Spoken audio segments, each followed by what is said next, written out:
introduce you next to a mother and her daughter.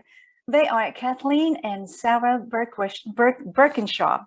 Kathleen is the author of multiple awards-winning book, The Last Cherry Blossom.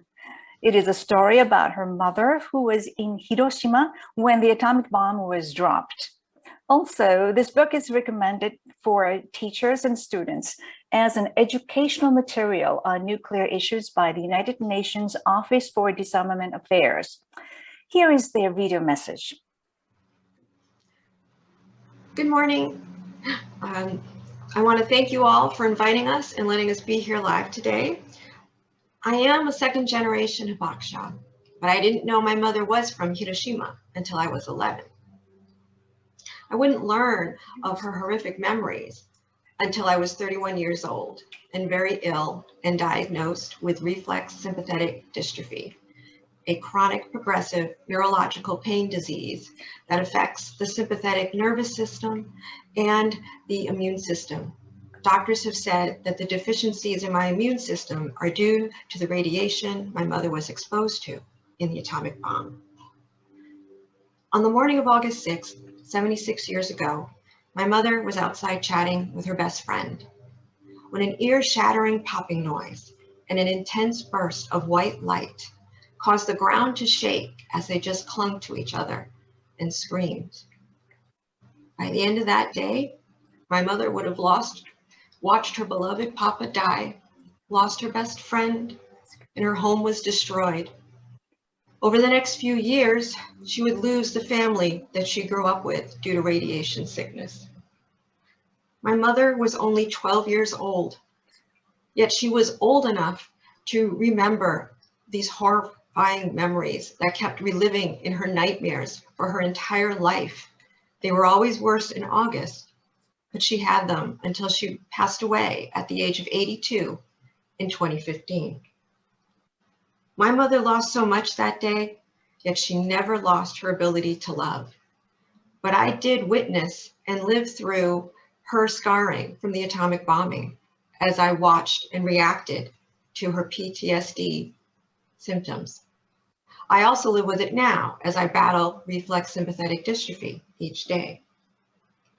My mom was the bravest person that I will ever know, and I am so honored that she chose and entrusted my daughter and myself with her memories and her heart. Her love for us and her strength emboldens me to push through my pain and to continue to tell her story and to use The Last Cherry Blossom with students. I've had the privilege of visiting with thousands of students worldwide, and the one thing they say that brings them to action and wanting to do something is the story of a 12-year-old little girl in Hiroshima and how easily she could be one of them. Time has passed. We're 76 years afterwards, and technology and the way we can meet people changes, but that need for human connection through our emotions, that's timeless. And so we need to be sure that the future voters or the voters and the leaders, for them to really pay attention to the treaties and the research and the statistics. They need to know of the hearts broken, the lives shattered, the homes and the loved ones lost, and the lifetime of physical and emotional scars. They need to make that connection to the humanity under those now famous mushroom clouds so that no family ever has to go through that again. My daughter and I do what we do out of love for my mom and for the family we never got a chance to meet. We do it for that 12-year-old little girl who lost her world in an instant, but she filled our world with love and light. Thank you for honoring all the atomic bomb victims of nuclear disasters, from nuclear testing. And thank you for all your work toward peace and helping us to keep their stories alive. Hello, I'm Sara, and I am a third-generation Hibakusha.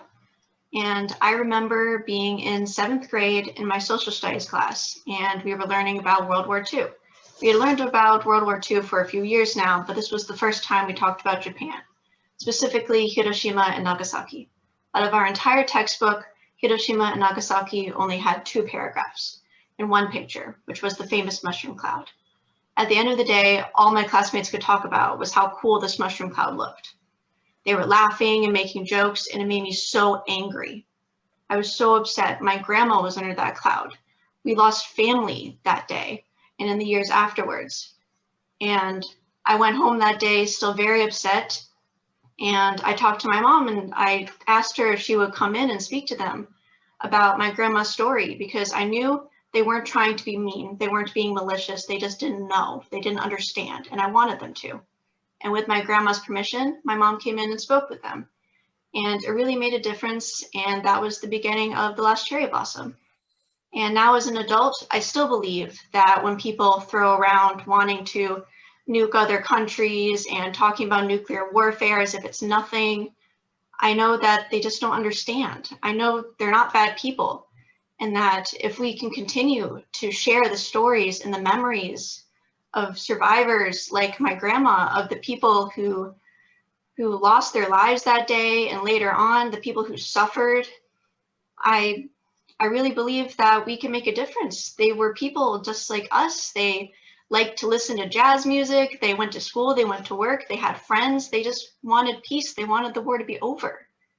They're just like everyone else. And I truly believe that if we can get that message across to people young and old, I think we really can achieve a future where we are nuclear free. Thank you.